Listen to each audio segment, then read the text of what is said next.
우리 인생은 태어나면서부터 어린 아이 때는 갈 길을 모르니까 하나서부터 열까지 엄마가 아빠가 모든 길을 안내하고 지도해 줍니다. 그리고 아이가 자라나면서 학교에 다니면서 학습을 통해서 하나하나 배우고 자기 인생길을 가게 되어 있죠. 그리고 중고등, 대학교 또 이제 사회생활을 하면서 인생의 목표를 정하고 나는 이것이 되어야 되겠다, 이렇게 살아야 되겠다 하면서 목적을 향해서 부단히 열심히 달려갑니다. 그런데 어떤 사람들은요, 종종 남들이 부러워하는 그런 좋은 자리, 좋은 위치에 있으면서도 인생을 중도에 포기하고 자살을 하고 접는 그런 일들이 참 우리 주변에 많이 있습니다. 왜 그럴까요? 마음이 행복하지 못해서 그렇죠. 세상 사람들이 부러워하는 지위도 있고 재물도 있고 심지어는 권력마저 있는데도 불구하고 자살하는 사람들은 뭐가 부족해서요?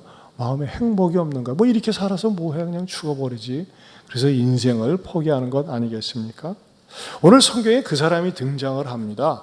에디오피아 넷이라고 하는 사람은 그 에디오피아의 모든 국고를 맡고 있다고 그랬습니다. 지금 우리 식으로 얘기하면 재무부 장관쯤 된다고 생각을 합니다. 그 사람이 말이죠, 예루살렘에 왔다가 돌아가면서 전도자 빌립을 만나가지고 복음을 듣고 가는데 그 끝에 일단 결론부터 오늘을 보면요, 결론이 이렇게 됩니다. 자, 39절이 결론입니다. 결론 시작. 둘이 물에서 올라갈새 주의 영이 빌립을 이끌어 간지라. 내시는 기쁘게 길을 가므로 그를 다시 보지 못하니라. 거기다 줄을 치세요. 내시는 기쁘게 길을 갔다 그랬어요. 그러면요, 우리가 이렇게 유추할 수 있습니다. 그동안에는 기쁘게 살지 못했구나. 그렇죠? 여기서 유달리 긴 본문 한 사람의 사건을 얘기하면서 여기다가 딱 기쁘게 길을 갔다. 그건 결국 무엇을 유추할 수 있느냐? 이 사람은 재무장관이고 재력도 있고 남 부러워하는 것을 다 가지고 있는데 기쁘게 못 살았네. 근데 오늘은 해피엔딩으로 끝나는 거예요. 그래서 오늘은 메시지가 좀 색다른 방법으로 이렇게 접근합니다. 이 에디오피아 넷이가 기쁘게 길을 갔는데 어떻게 해서 기쁘게 길을 갔을까? 소급하는 겁니다. 그래서 몇 주에 걸쳐서 이 사람은 우리들이 신앙생활하는데 원리를 제공해주고 있더라고요. 그 신앙생활에 하는 오늘 설교 제목이 뭡니까? 성공적인 신앙의 길입니다. 이 성공이 세상적인 성공이 아니에요. 세상적인 성공은 이룰 성자, 공력 공자거든요. 근데 여기는 뭡니까? 성스러운 일에 공헌하는 신앙적인 길이라는 것입니다. 이 사람은 결국은 성공적인 신앙의 길을 가게 되었어요. 저도 마찬가지고 여러분들도 모두가 성공적인 신앙의 길을 걸을 뿐만 아니라 이 길을 걷는 주인공이 될 수 있기를 주님의 이름으로 축원합니다. 오늘은 사도행전 강의 130번째가 되겠습니다. 오늘 이 에디오피아 넷을 통해서 신앙의 성공적인 길을 갈 수 있는 그 비결이 원인이 무엇인가를 여러분에게 말씀드리고자 준비했습니다. 첫째는요, 예배를 향한 열정을 발견할 수 있다는 것입니다. 예배를 향한 열정. 사실 오늘 본문에서는요, 그런 게 흔적이 전혀 없어요. 그냥 평면적으로 보면 어떻게 나옵니까? 이 사람은요, 27절을 다시 한번 보실까요? 같이 봅니다. 일어나 가서 보니 에디오피아 사람 곧 에디오피아 여왕 간닥의 모든 국고를 맡은 관리인 넷이가 뭐하러? 예배하러 예루살렘에 왔다. 그냥 단순하게 이렇게 기술되어져 있습니다. 그래서 때로는 성경을 연구하고 때로는 분석하고 이렇게 해석하는 것이 필요한 것이죠. 어디에 예배의 열정이 있느냐? 가만히 에디오피아 넷이가 예배에 드리오는 과정을 한번 살펴봤어요. 그건 뭐냐면요, 이 넷이는 어디서부터 예배하러 왔다고요? 에디오피아입니다. 에디오피아에서 어디요? 예루살렘입니다. 여러분, 에디오피아에서 예루살렘의 거리가 어느 정도 될까요? 제가 인터넷 구글을 통해서 확인해 봤습니다. 봤더니 한번 보세요. 자, 거리가 장난이 아닙니다. 자그마치 4,195.2km입니다. 여기서 그냥 고속도로에서 지금 최근에 나온 구글 지도이기 때문에 고속도로를 이용해서 차로만 갈 때 83시간밖에 걸리지 않습니다. 여러분들은 아무 감동이 없는데요. 여러분 무지무지하게 먼 거리입니다. 자, 좀 더 이해를 돕기 위해서 서울에서 부산까지 거리가 약 413km, 30km 됩니다. 이 서울에서 부산까지 거리의 10배의 거리라고 하는 것입니다. 에티오피아라고 하는 나라는 현재 인구는 한 1억 정도 되어 있고 대한민국의 10배 크기의 나라입니다. 그런데 이 에티오피아에서 저 멀리 예루살렘까지 뭐 하러요? 성경 보셨잖아요. 뭐 하러 갔다고요? 문화 탐방하러요? 외교 무역을 맺기 위해서요? 아니요. 예배하러 간 거예요. 예배하러. 이 속에는 말이죠. 기가 막힌 열정이 담겨져 있다고 하는 것입니다. 여러분, 지금은요. 도로 포장 도로가 되어 있지만 2000년 전입니다. 비포장 도로입니다. 비포장 도로일 뿐만 아니라 수레를 타고 갔다고 28절에 나오고 있습니다. 돌아가는데 수레를 타고 여러분 생각을 해보세요. 이 에티오피아에서 예루살렘까지 한번 예배 드려가는데 얼마나 시간이 소요되었을까요? 제가 생각할 때 한 추측키로 6개월 정도 걸리지 않았을까? 그럼 또 다른 궁금증을 자아내게 합니다. 도대체 이 사람은 왜 무엇 때문에 굳이 예루살렘까지 예배하러 가려고 했느냐 이겁니다. 그거 궁금하지 않습니까? 이 에티오피아 내시에 선조가 있습니다. 그 성경학자들이 그렇게 얘기를 합니다. 누가 선조냐? 스바 여왕이 솔로몬 시대 때 이 솔로몬의 지혜를 얻으려고 왔었습니다. 근데 그 시바 여왕이라고도 하는 스바 여왕이 솔로몬을 만나서 동침한 다음에 그 스바 여왕을 통해서 태어난 후손들이 바로 에티오피아에 흩어져 있다고들 알고 있고 또 그로 말미암아 유대인, 흑인 유대인이 생겼습니다. 흑인 유대인이 생겼고 그 흑인 유대인들은 말이죠. 스바의 후손들은 말이죠. 우리는 이래봬도 솔로몬의 후손이야. 나름대로 자부심을 가지고 있었다고 하는 것입니다. 그 가운데 한 사람이 바로 이 에티오피아 내시였는데 이 에티오피아 내시는 말이죠. 어떤 소식을 들었어요? 아하, 하나님의 성령이라는 분이 예루살렘에 임했다고 하는데 교회가 탄생됐다고 하는데 내가 그 교회에 가서 예배를 한번 드렸으면 좋겠다라는 마음이 그 마음속에 간절하게 생겼다고 하는 것입니다. 그런데 말이죠. 그 남은 4,000km가 넘는 그 길을 갔다가 온갖 정성을 들여서 예배에 왔는데 예배를 시간에 은혜를 받았고 응답을 받았다는 기록이 없다는 것입니다. 무엇을 보면 합니까? 여러분 27절을 다시 보면요.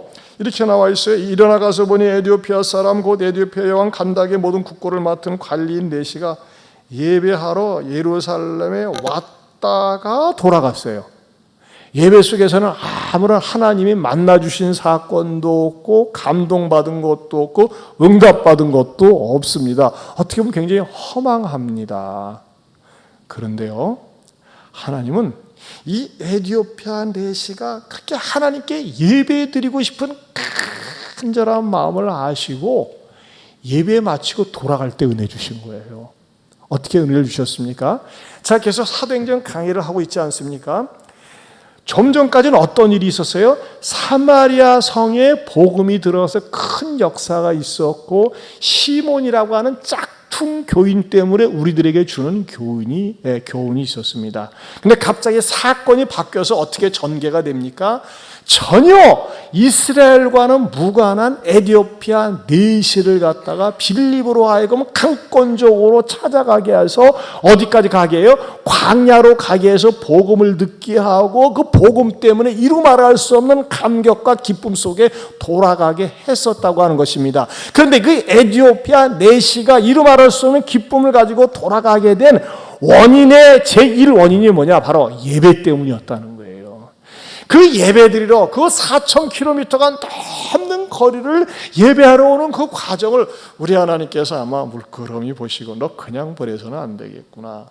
내가 너에게 이 세상이 줄 수 없는, 세상에서 받을 수 없는 것 하나 선물로 줄게 하면서 그가 돌아갈 때 하나님은 빌립을 보내서, 사람을 보내서 복음을 듣게 하고 이루 말할 수 없는 기쁨을 갖고 기쁨의 길로 돌아갔습니다. 사실 이 본문 속에서 몇 줄을 통해서 제가 말씀을 전하려고 하지만 굉장히 무궁무진한 우리들에게 감동을 주는 내용이 담겨져 있습니다. 앞으로도 여러분들이 6월달 덥지만 계속 말씀을 들을 때 이 에티오피아 내시를 통해서 주시는 진리가 참 많이 있는데 그 진리를 여러분들에게 하나님께서 주시기를 바랍니다.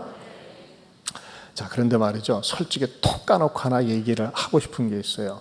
많은 사람들이 또는 초신자들이 예배에 올 때 뭔가 나름대로 바라고 오는 경우가 있습니다. 하나님도 오늘 예배 드리러 갈 테니까 응답해 주세요. 축복해 주세요. 이쁘게 봐주세요. 이번 한 주간 재수 없는 일 생기지 않게 해주세요. 제가 하나님 앞에 왔으니까 길 좀 열어주시고 취직도 시켜주시고 응답해 주시고 복 주세요 하면서 말이죠, 뭔가 하나님께 바라보고 오는 경우가 많이 있습니다. 물론 하나님을 바라보고 기대를 하고 오는 것 잘못된 것은 아닙니다. 그러나 그것은요 굉장히 초보적인 수준이라고 하는 것입니다. 또 어떤 분은요 약간 민망한 수준도 있어요. 오늘 내가 예배 드리지 않고 싸돌아다니면 하나님이 벌 내리실까 봐, 오늘 예배 드리지 않고 골프 치러 가다가는 골프공 맞아가지고 죽을 수도 있으니까는 예배 드리고 가야지 하면서 말이죠, 하나님한테 뭔가 두려움 때문에 예배에 오는 그런 수준의 사람도 있다는 거예요. 예배를 드리지 않으면 뭔가 찝찝하니까 하나님이 벌 내리실 것 같으니까 그래도 예배는 와서 한번 도장이라도 찍고 가야 되겠다면서 그냥 좌석 와가지고 앉아있는 경우도 있어요. 어떤 사람은 예배에 집중하지 않고 계속 인터넷이나 들여다보고 있으면서 말이죠, 그냥 왔다는 것으로 때우는 사람도 있더라 이겁니다. 이런 경우는요 하나님이 찾으시는 진정한 예배자가 아닙니다. 그러면 어떤 사람을 하나님께서 솔직히 찾으시느냐? 가만히 나를 들여다보니까요, 나 같은 인간이 무엇이간데 하나님께서 나에게 성령을 주셔서 내 마음을 감동시켜 주시고 은혜를 받게 해주셔서 내 입술로 내 마음으로 하나님을 높이고 싶고 찬양하고 싶고 하나님을 선포하고 싶은 간절한 마음이 생기는 거예요. 그게 어디에서? 예배 속에서 있는 겁니다. 하나님이 하나님 되심을 드러내는 자리가 바로 예배의 자리인데, 하나님 나를 외면하셔도 되고 하나님 나를 버리셔도 하나님의 영광에 아무 손상이 없는데 나로 하여금 감동을 주셔서 마귀처럼 놀지 않고 마귀 자식이 되지 않고 하나님의 자녀로 불러주셨단 말입니까 하면서 예배에 올 때마다 그 마음속에 어떤 북받침이 있느냐? 하나님을 높이고 싶은 거예요. 하나님을 막 찬양하고 싶은 거예요. 이건 무엇과 같냐면요, 해외여행 하다가 한국에 돌아오면요 제일 먼저 먹고 싶은 게 된장국, 청국장. 인천공항 내리자마자 대한민국 좋아. 마치 이것처럼 말이죠, 일주일 동안 살다가 또는 며칠 동안 살다가 예배 다음에 오면 말이죠, 영혼의 고향을 찾은 것 같은 그 환열, 그냥 예배 자체가 좋은 거예요. 왜? 하나님을 영적으로 만나고 임재를 체험할 수 있기 때문에. 이런 사람들이 진정한 예배자라고 하는 것입니다. 어떤 분들이 예배에 갈망이 있는 줄 아세요? 교통사고나 질병을 얻어서 병원에 오랫동안 입원해 있다가 모처럼 예배에 나올 때 얼마나 감격스러운지 모릅니다. 왜? 내가 하나님을 찬양할 수 있다니, 이게 뭐예요? 영적으로 살아있는 사람의 특징이요 모습이라고 하는 것입니다. 그런데 여러분, 이 에티오피아 내시 보세요. 얼마나 갈망하면 그렇게 머나먼 거리를 갔다가 예배자로 왔습니까? 오늘 우리 찬양단에서 귀한 예배자에 대한 찬양을 해주셨는데, 저는 이왕이면요 저와 여러분들이 하나님 앞에 나올 때 하나님 앞에 참다운 예배자로 나올 수 있기를 바랍니다.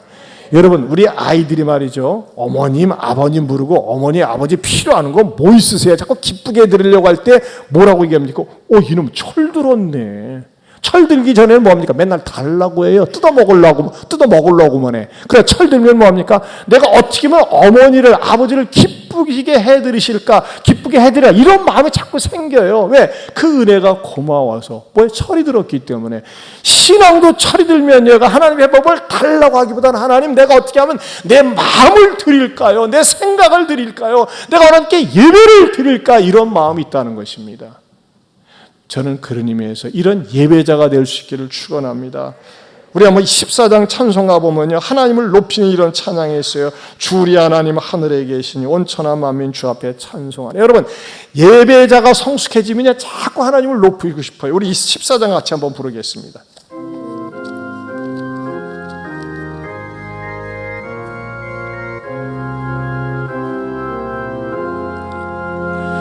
주리 하나님 하늘에 계시니 온천한 만민 주 앞에 찬송하네.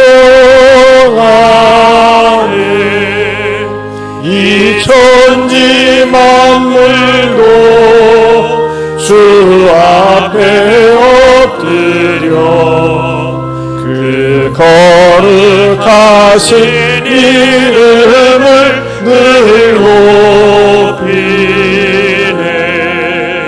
주 언약하신 것 끝까지 지키니 저 하늘나라 향하여 곧가리라.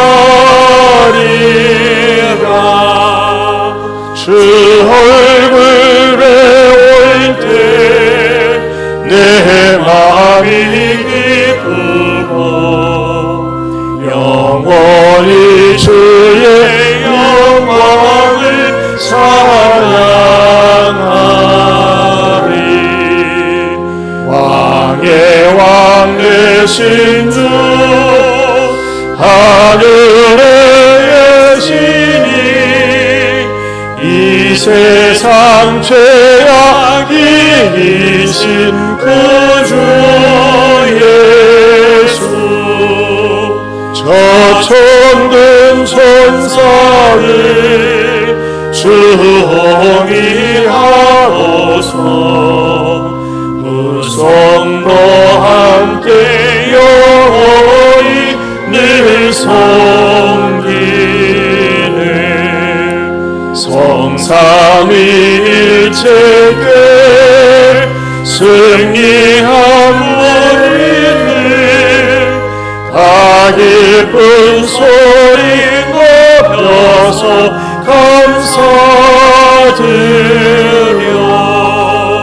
창조주 하나님 내 주님 되시니 주 앞에 나도 엎드려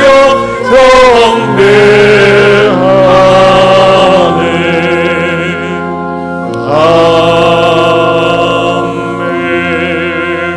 아멘. 신앙의 수준이 깊어지고 넓어지면요, 어떤 감정, 어떤 마음, 어떤 욕구가 생기는 줄 아십니까? 자꾸 하나님을 높이고 싶어요. 자꾸 하나님을 찬양하고 싶어요. 하나님한테 뭐 달라고 하고 싶지가 않아요. 왜? 알아서 주실 걸 믿기 때문에. 그리고 뭐만 나오냐? 감사만 나오고 찬양만 나와요. 내가 하나님의 자녀됨에 대한 감사밖에 없어요. 이게 굉장히 수준이 높은 겁니다. 그리고 기도 속에서, 찬양 속에서 하나님의 영광을 생각하고 하나님의 성품을 생각할 때 감격이 있는 겁니다. 이게 깊고도 넓은 신앙인의 태도고 자세입니다. 여러분, 하나님은요, 지금도 사람을 찾습니다. 많이 배운 사람, 똑똑한 사람, 잘난 사람, 얼짱, 몸짱을 찾는 게 아닙니다. 영장을 찾아요. 영장. 영장이 뭡니까? 하나님께 예배를 삼하는 예배자입니다. 우리 요한복음 4장 23절, 24절을 보겠습니다. 같이 볼까요? 아버지께 참되게 예배하는 자들은 영과 진리로 예배할 때가 오나니 곧 이때라. 아버지께서는 자기에게 이렇게 예배하는 자들을 뭐 하시느니라? 찾으시느니라. 하나님은 영이시니 예배하는 자가 영과 진리로 예배할지니라. 하나님은 예배하는 자들을 찾으십니다.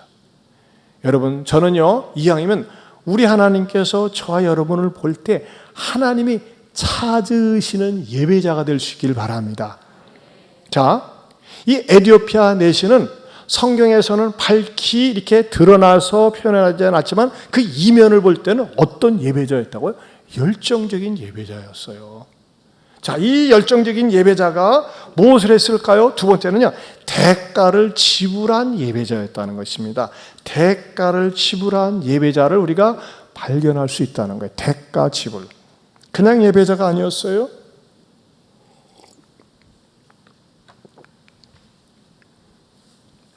에티오피아에서 예루살렘 교회까지 4,195.2km. 여러분 생각을 한번 해보세요.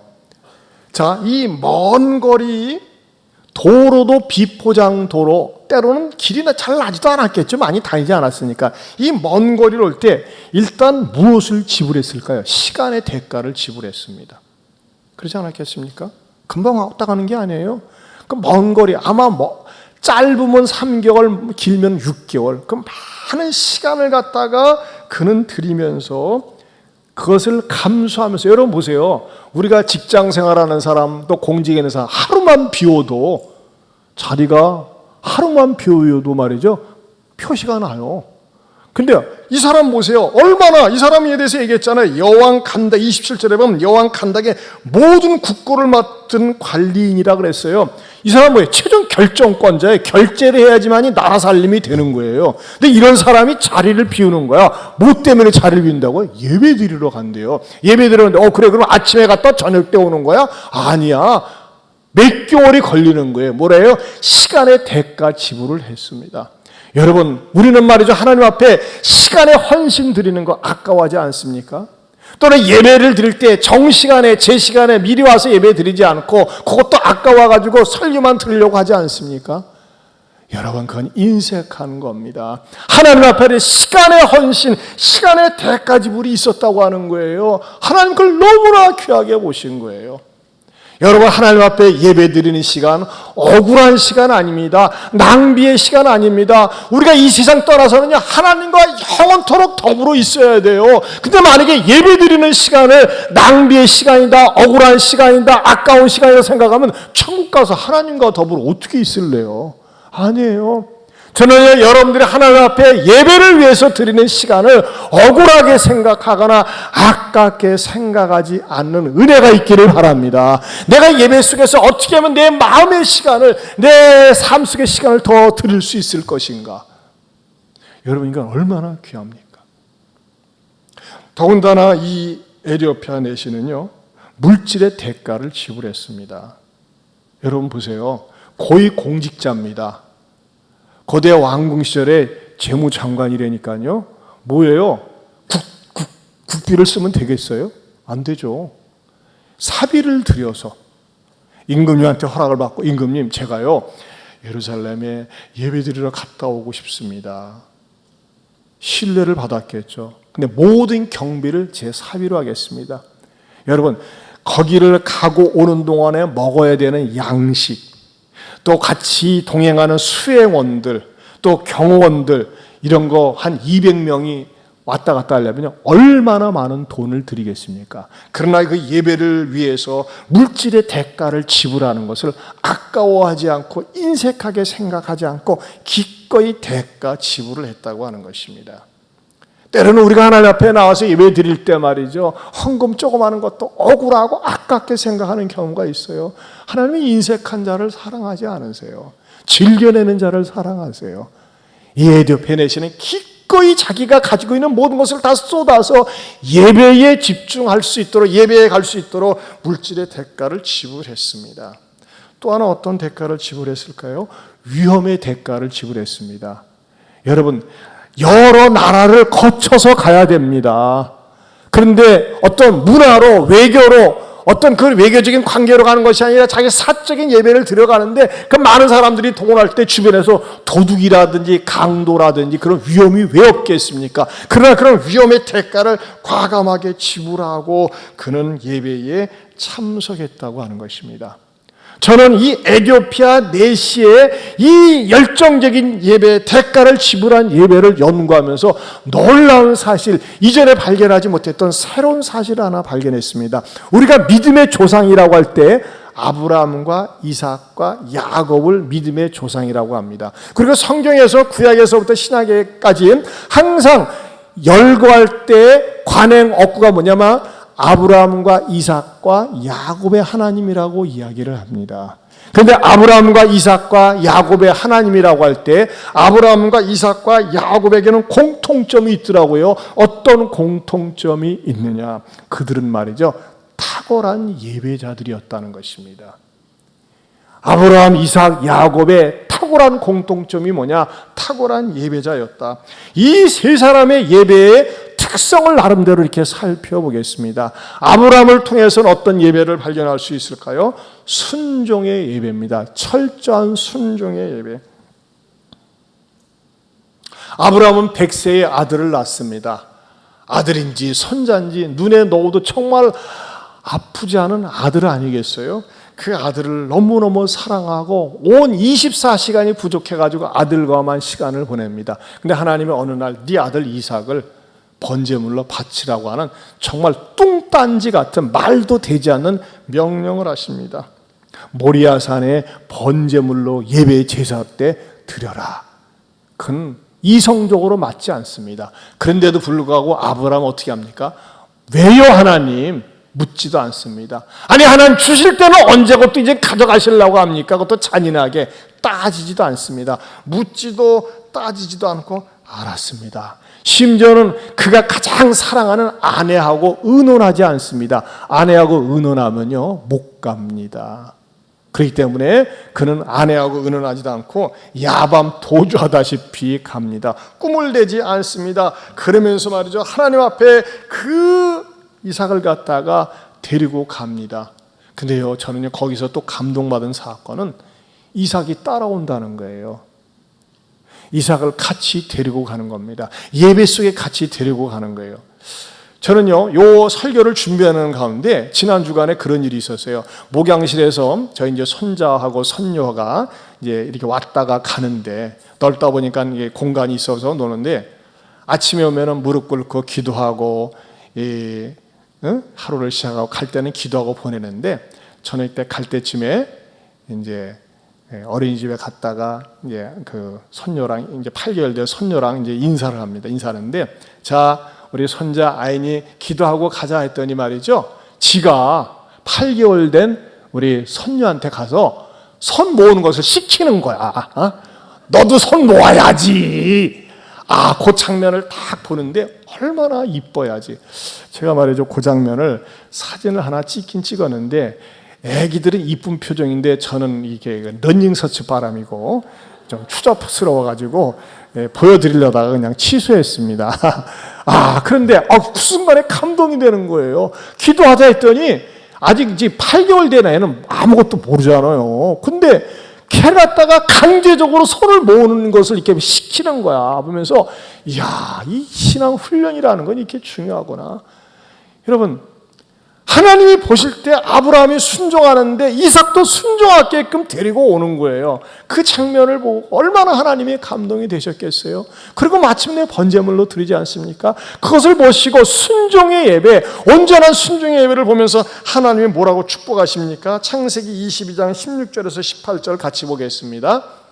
내 아들 내 독자도 아끼지 아니하였은즉 내가 네게 큰 복을 주고 네 씨가 크게 번성하여 하늘의 별과 같고 바닷가의 모래와 같게 하리니 네 씨가 그 대적의 성문을 차지하리라. 또 내 씨로 말미암아 천하 만민이 복을 받으리니 이는 내가 나의 말을 준행하였음이니라. 아멘. 이러한 복을 이 아브라함이 받는다는 것입니다. 여러분, 이왕이면 우리가 하나님 앞에서 반쪽 순종, 쪼가리 순종해서 복을 받다마는 그런 억울한 인생 되지 말고 하나님 앞에 온전하게 순종하는 예배를 드림으로 말미암아 온전한 복을 받을 수 있기를 축원합니다. 두 번째로는 희생의 예배를 드렸다고 하는 것입니다. 이삭을 갖다가 하나님께 번제물로 드립니다.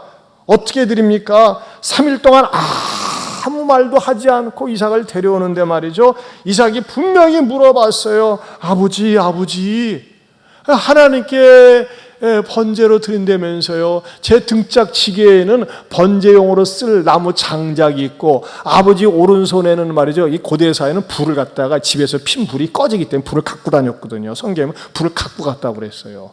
불이 있고 왼손에는 칼이 있는데 번제로 드릴 양은 어디에 있나요? 어머나, 가슴을 콕 찌르는 질문을 해. 그때 아브라함이 맞다, 이 자식아, 너를 드리라고 한다, 이러마. 미치겠다. 그럽니까? 아니, 하나님이 준비하실 거야. 이렇게 얘기를 합니다. 근데 제가 생각할 때 이삭이 감을 잡았을 것 같아. 에? 안 그렇겠어요? 특별히 말이죠. 여러분 집에 가서 보시면 알지만 창세기 20장에 막 번제 드릴 나무를 갖다가 번제에다 놓고 이삭을 묶고 눕혔다고 그랬어요. 그럼요, 이삭은 싱싱팔팔한 젊은이입니다. 밧줄을 딱 끌리면서 아버지가 하나님께 기도하더니 잘못 응답받았어요. 내 상식으로는 아버지를 드리라고 그랬어요. 아버지가 나이도 많이 드셨고 이제 갈 때가 다 됐으니까 아버지를 드리라고 그랬지. 나는 아직도 할 일이 많이 남아있어요. 왜 나를 드리라고 했겠어요 하면서 아버지를 묶어가지고 자기가 번제의 칼을 내릴 수도 있지 않았겠어요. 그런데 이삭은요, 이미 자기가 생각으로 바쳐버렸어요. 희생을 했어요. 이미 모든 것을 다 바쳤어요. 이야, 이거 기가 막힌 희생의 예배라고 하는 것입니다. 이 광경을 우리 하나님께서는 보시고 뭐라고 축복을 하십니까? 창세기 26장 2절에서 4절 같이 보겠습니다. 시작. 여호와께서 이삭에게 나타나 이르시되 이 땅에 거류하면 내가 너와 함께 있어 내게 복을 주고 내가 이 모든 땅을 너와 네 자손에게 주리라. 내가 네 아버지 아브라함에게 맹세한 것을 이루어 내 자손을 하늘의 별과 같이 번성하게 하며 이 모든 땅을 내 자손에게 주리니 내 자손으로 말미암아 천하 만민이 복을 받으리라. 하나님께서 말이죠, 축복을 약속하시는 거예요. 어떤 예배? 희생적인 예배. 그런데 말이죠, 후손에게만 복을 주셨습니까? 이 이삭이 살아있을 당시에 가나안 때는 큰 흉년이 임했어요. 근데 원래는 이삭은요, 아버지 아브라함부터 뭐냐면은 전통적인 그 가업이 목축업입니다. 그런데 전업을 합니다. 완전히 벤처기업을 하는 거예요. 농사를 했어요, 농사를 했는데 어떤 일이 일어난 줄 아세요?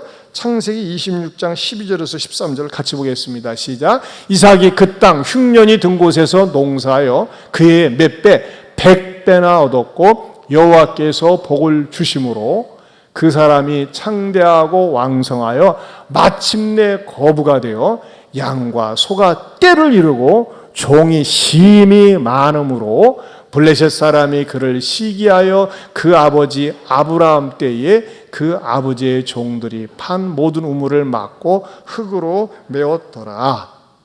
얼마나 복을 받았으면요, 사람 주변의 사람들이 시기가 날 정도로 복을 받았어요. 100배의 복을 받았어요. 여기 이면에는 뭐가 있었다고요? 희생적인 예배가 있었다는 거예요. 제가 지난 주간에 어떤 성도님이 식사 대접을 한다고 우리 교육자들과 더불어 해서 모처럼 하멸에 있는 모 식당에 갔어요. 야, 근데 막 시기가 나. 뭐냐? 손님이 그렇게 많은 거예요. 평일날 점심때인데 바글바글. 그리고 음식점이 또 싼 것도 아니에요. 그 장어집이. 그래서 말이죠. 그 이제 집사님, 우리 교회 집사님은 아니세요. 그 집사님은 인사를 했다. 아유, 목사님, 왜 이렇게 오래간만에 오세요? 아유, 전화 좀 와라 그래. 속으로. 나는 가려면 평생 우리 교인집 갑니다. 근데 내가 물어봤어요. 아니, 집사님, 왜 이렇게 장사가 잘 돼요? 진짜 손님 많네. 그분이 하는 말씀이, 글쎄요, 하나님이 바글바글 몰아주시네요. 그렇게 얘기하는 거야. 하나님이 몰아주시는 거 어떻게 해요? 그러는 거야. 근데 그분의 삶은요, 평소에 자기가 벌면 자기만을 위해서 쓰려고 하지 않습니다. 감동을 받으면요, 기꺼이 어렵고 선한 일에 교회를 위해서 하시는 분이, 우리 교회도 말이죠, 당신이 혼자 와가지고 이전에 감동을 받아서 800명분, 1000명분 다슬기 수제비로 혼자 수제비를 찢어가지고 이 수제비 찢는 게 달인입니다. 해가지고 토요일날 만들어서 수제비 그때 먹으신 분들 계시면 끄떡끄떡. 3부 때는 많이 없나요? 그때 먹었어요. 2번이나 그랬었어요. 이렇게. 그러니까 말하자면 하나님 앞에 희생이 아닌 거예요. 그러다 보니까 말이요, 요즘 말이지 코로나 때문에 식당들 다 안 되고 어려운 데가 얼마나 많습니까? 근데 그분을 막 그렇게 잘 돼요. 야, 감동을 받았어요. 여러분, 저는요, 그냥 제 마음속에 그런 소원이 쑥 생기더라고. 하나님, 이왕이면 저 우리 집사님이 받는 복을 우리 성도들 가운데서도 많이 받게 하여 주시옵소서.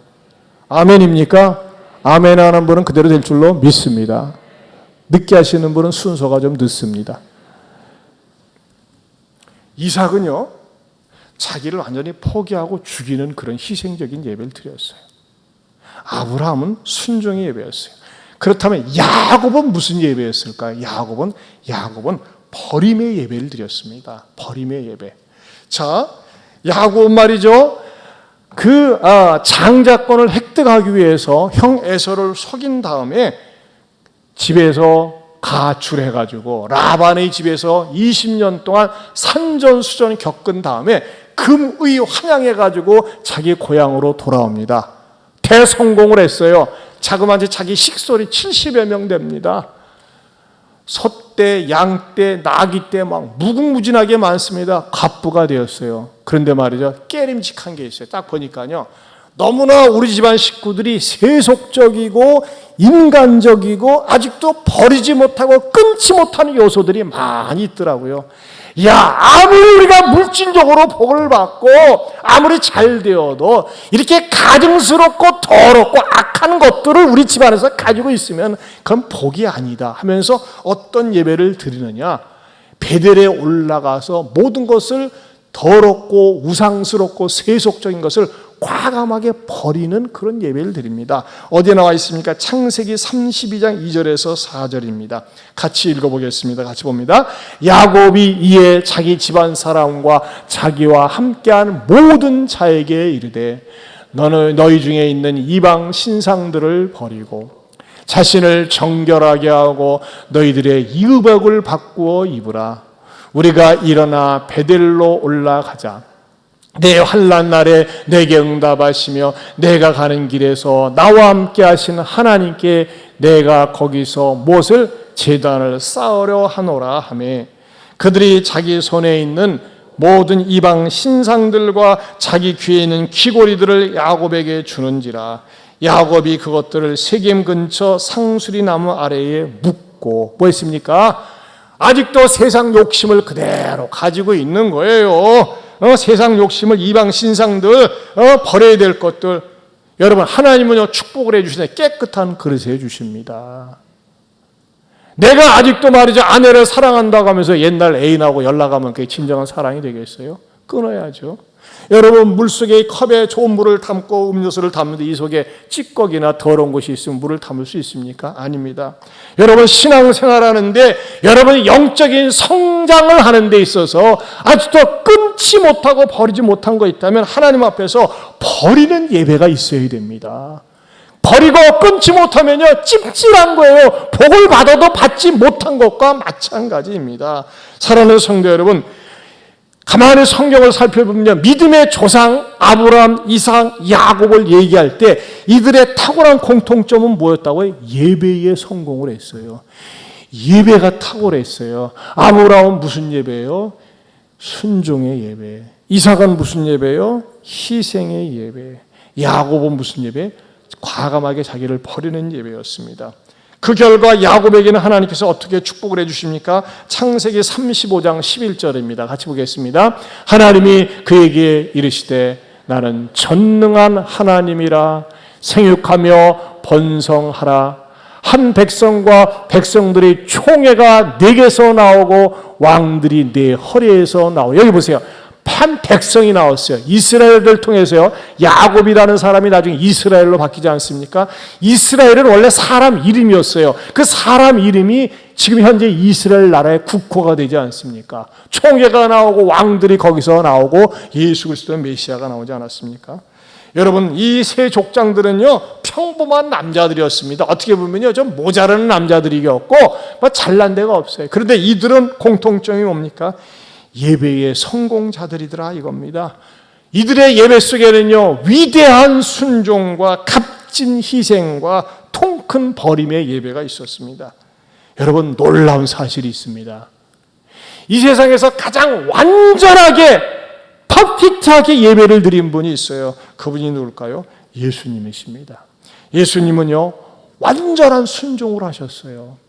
예수님은요 완전한 희생의 십자가로 예배를 드리셨어요. 예수님은 완전한 버림이셨습니다. 자기 자신을 완전히 내려놓으셨어요. 그래서 하나님은 어떻게 하셨습니까? 이 세상에서 가장 완전한 예배자가 예수님이시다 보니까는 예수님을 높이 드셔서 예수님에게 최고의 영광, 최고의 명예, 최고의 권세를 예수님께 주시지 않았습니까? 그래서 우리는 예배 때마다 예수님을 노래하지 않습니까? 예수님 자신이 완전한 예배자였다고 하는 것입니다. 사랑하는 성도 여러분, 에티오피아 내시는 어느 정도 거리였다고요? 다시 보여주세요. 4,195.2km의 거리를 하나님 앞에 오는데 아무런 목적이 없이 외교사절이 아니라 문화사절도 아니라 관광도 아니라 예배 한 가지 목적을 가지고 왔다는 것입니다. 근데 예배 속에서는 응답이 없었어요. 그러나 그 과정을 보니까요, 세상 사람들은 결과만을 얘기합니다. 그러나 하나님은 항상 그 과정을 보신답니다. 과정을 보니까 너무너무 이뻐요. 너무너무 이쁘고 너무너무 하나님이 좋으니까 사마리아 성에서 열심히 복음을 전하고 있는 빌립을 뽑아내가지고 일부러 광야길로 보내가지고서 에티오피아 내시를 만나게 해서 복음을 들으면서 그로 하여금 세상 어디에서 맛보지 못하는 기쁨을 주면서 그를 에티오피아로 다시 파송을 했다고 하는 것입니다. 사랑하는 성도 여러분, 이왕이면 저와 여러분들도 이 땅에 신앙생활하면서 예배 생활에 성공해서 신앙생활에 성공하고 신앙생활에 성공하여 인생에 성공할 수 있기를 축원합니다. 축원합니다. 우리 이 찬양 부릅시다. 나의 남은 생에는 복 있는 사람으로 살리라.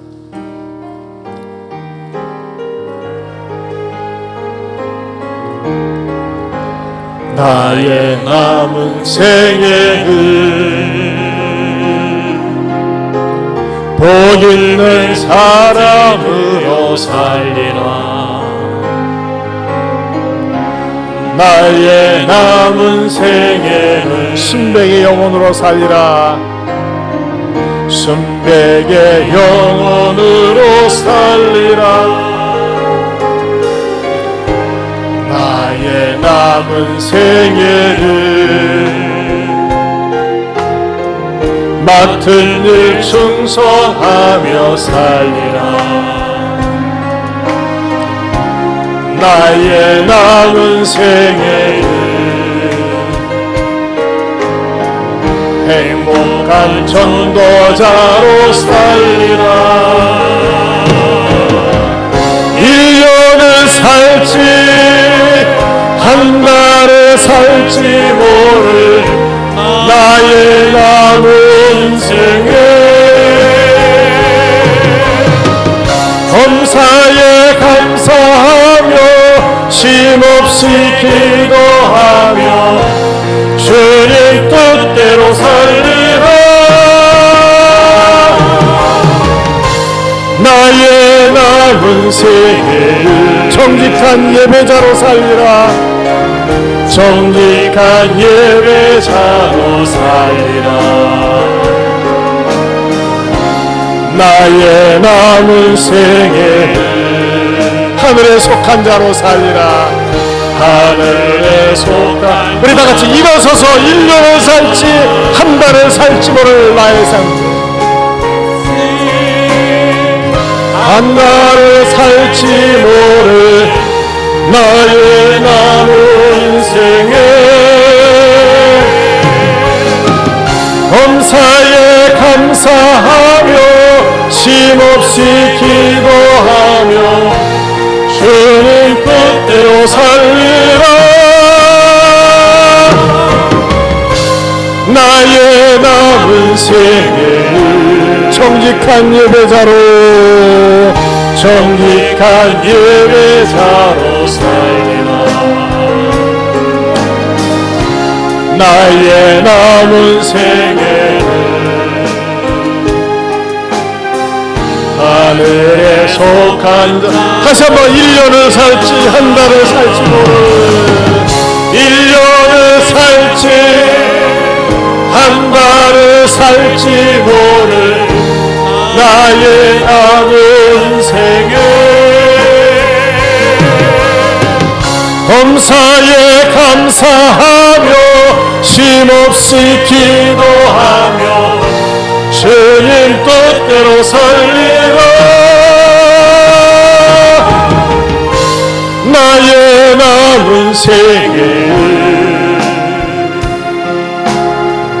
정직한 예배자로 살리라. 나의 남은 생애를 하늘에 속한 자로 살리라. 자리에 앉으시고요. 여러분, 오늘 말씀을 들으면서 나는 과연 예배에 대해서 어느 정도였었는가 한번 이렇게 여러분 스스로가 분별을 해보세요. 나는 엉터리 예배자는 아닌가? 나는 이기적인 예배자는 아닌가? 나는 계산적인 예배자는 아닌가? 나는 정말 하나님이 찾으시는 그런 예배자인가? 나를 구원해 주시고 나를 인도해 주신 주님 은혜 생각할 때마다 감사하고 고마워서 예배 때마다 감격으로 예배를 드리는 그런 예배자의 모습인가? 하나님은 열정적인 예배자, 대가를 지불한 예배자 귀하게 보십니다. 여러분, 순종의 예배, 희생의 예배, 버림의 예배 필요하지 않습니까? 하나님, 제가 예배 때 너무나 게을리했습니다. 너무나 소홀히 했습니다. 하나님 용서해 주시고 자원하는 예배자, 하나님이 기뻐하는 예배자 되겠습니다. 여러분 자신을 위해서 우리 주여 한번 부르기도 합니다. 주여, 하나님 아버지 감사합니다. 오늘도 말씀을 통해서 들려주시고 깨닫게 해주시고 감사합니다. 이 생명의 말씀을 통해서 하나님 아버지 앞에서 예배에 대한 열정을 아버지 하나님의 대가를 지불한 예배자가 되게 하시옵소서. 아버지 하나님의 아버지 하나님 우리 예배가 될 것을 하나님께서 우리 모두가 될 수 있도록 도와주시옵소서. 아버지